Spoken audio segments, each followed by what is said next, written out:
What if you were brave enough to be who you truly wanted to be? Who do you want to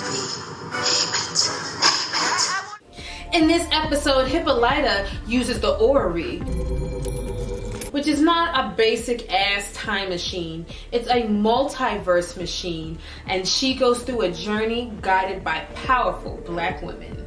First, we meet Beyonce, who tells us, yes, darling, life is like a Dunkin Donuts. Where do you want to be? Who do you want to be? Name it. Claim it. Let me be one of the baddest bitches in Paris dancing with a god, Josephine Baker. And boom, the dream is tangible. Josephine Baker takes Hippolyta under her wings and says, shine already. It's time already. Hippolyta is finally enjoying life unapologetically.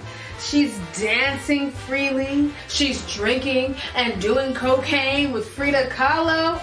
Girl, you better be wild. And she has one of those moments that we've all had in the club where you're having a good time and then all of a sudden it hits you. Oh my God, I don't have my life together. All I ever was the exact kind of Negro woman white folks wanted me to be. She looks around and she sees all the freedoms that she was denied as a black woman in the 1950s in Chicago.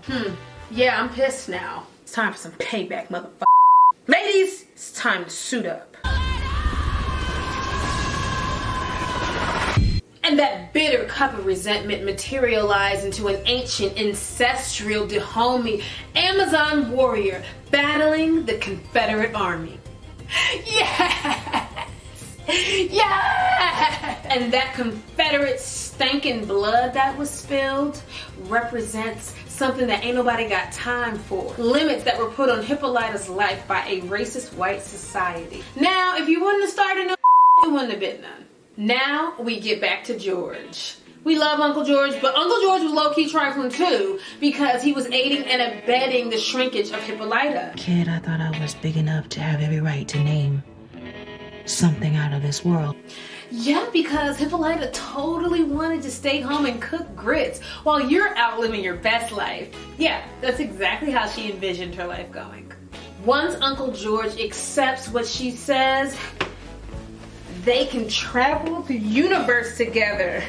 Forget your beach being better. No, my planet is more lit. You need to get like us. Free your mind. And let's be clear, Hippolyta did not go back through that portal. The Lovecraft country writers confirmed that, okay?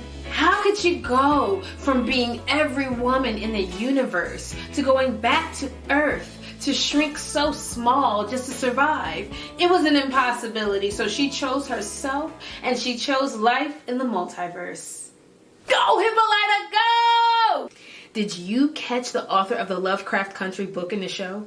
It was no other than our Uncle George.